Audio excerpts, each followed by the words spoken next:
শাহরিয়ার নাজিম জয় এবং পাইপ বালক নাইম বর্তমানে সামাজিক যোগাযোগ মাধ্যমে সবচাইতে আলোচিত বিষয়। সামাজিক যোগাযোগ মাধ্যম সহ গণমাধ্যমে রাজধানীর করাইল বস্তির শিশু নাইম ইসলাম বেশ আলোচিত। গত ২৮শে মার্চ বনানীতে FR টাওয়ারে অগ্নিকাণ্ডের দিনে লাখো জনতা যখন দর্শনার্থী হয়ে ছবি তোলায় ভিডিও ধারণে ব্যস্ত ছিল, শিশু নাইম ইসলাম তখন আগুন নেভানোর কাজে ব্যবহৃত ফায়ার সার্ভিসের একটি পাইপের ছিদ্র অংশ দুই হাতে চেপে ধরে নিরন্তর চেষ্টা করে যাচ্ছিল যেন সবটুকু পানি আগুনের স্থলে গিয়ে পড়ে। কিন্তু এই নাইমকেও নিয়ে যেন রাজনৈতিক চালচালা হচ্ছে। নাইমের এই ছবিটা মুহূর্তের মধ্যে সারা বিশ্বে ছড়িয়ে পড়ে। নাইম পরিণত হয় সুপার হিরো আর পাইপ বালক। এই দৃশ্য দেখার পর নাইমের মায়ের সঙ্গে মোবাইলে কথা বলে নাইমের জন্য $৫,০০০ ঘোষণা করেন যুক্তরাষ্ট্র প্রবাসী ওমর ফারুক সানি। পাশাপাশি তার পড়াশোনার দায়িত্ব নেওয়ার কথাও জানান। এ ঘটনায় আলোচনায় আসার পর টিভি উপস্থাপক ও অভিনেতা শাহরিয়ার নাজিম জয় একান্ত সাক্ষাৎকার নেন। বনানী ট্র্যাজেডির বীর নাইমের সঙ্গে তখন তার বাবা মাও ছিলেন। নাইম পুরস্কারের সেই টাকাগুলো নেবে কি না, আর নিলেও সেই টাকা কিসে খরচ করবে, এমন প্রশ্ন করেন উপস্থাপক জয়।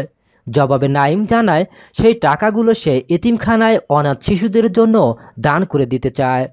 ছেলের এ জবাবে সায় দেন তার বাবা মাও। এতিমখানায় কেন টাকা দিতে চায় এমন প্রশ্নের উত্তরে নাইম বলেন, কিছু বছর আগে খালেদা জিয়া এতিমের টাকা লুট করে খেয়েছে, তাই এই টাকা তিনি এতিমদের দিতে চান। তবে শিশু নাইমকে জয়ের এ ধরনের প্রশ্ন করাটাকে উদ্দেশ্য প্রণোদিত উল্লেখ করে এর সমালোচনা করেছেন সামাজিক যোগাযোগ মাধ্যম ব্যবহারকারীরা।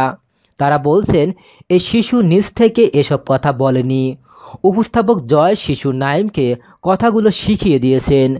অনুষ্ঠানে শিশুটির কথা বলার ধরনই তা স্পষ্ট। ঠিক এভাবেই যেন কথাগুলো ভাইরাল হচ্ছিল।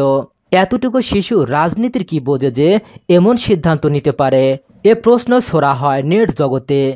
এরই মধ্যে গুঞ্জন শোনা যায়, নাইমকে সাহায্য দানের প্রতিশ্রুতি দেওয়া সেই যুক্তরাষ্ট্রীয় প্রবাসী তার কথা ফিরিয়ে নিয়েছেন। তিনি $৫,০০০ নাইমকে দেবেন না। নাইম রাজনীতির শিকার জানিয়ে ওমর ফারুক সানি $৫,০০০ দেবেন না এমন কথা সোমবার ফেসবুকে ভাসতে থাকে। বিষয়টি খতিয়ে দেখতে নাইমের সঙ্গে যোগাযোগ করেন গণমাধ্যম কর্মী ও কণ্ঠশিল্পী আমিরুল মোমিন মানিক। অপর একটি সাক্ষাৎকারে আমিরুল মোমিন মানিক শিশু নাইমকে জিজ্ঞাসা করেন, তোমার মা কষ্ট করে সংসার চালাচ্ছেন, তোমার পড়াশোনা খরচ বহন করছেন, তোমার নিজেরই টাকা দরকার, তাহলে তুমি কেন সে টাকা নিজে না রেখে এতিমদের দিয়ে দিতে চাও? এটা কি তোমার মনের কথা? নাইমের সোজা সাপটা জবাব, না, এটা বলতে তারা শিখিয়ে দিয়েছিল আমাকে। নাইমের এই জবাবে সামাজিক যোগাযোগ মাধ্যমে আরও কথাটি ভাইরাল হয়ে যায় যে শিশু নাইমও যেন রাজনৈতিক শিকার। শিশু নাইম এই অগ্নিকাণ্ডের ঘটনার মাধ্যমে হিরো হিসেবে আবির্ভূত হয়, কিন্তু তাকে জিরো বানানোর চেষ্টা করা হচ্ছে।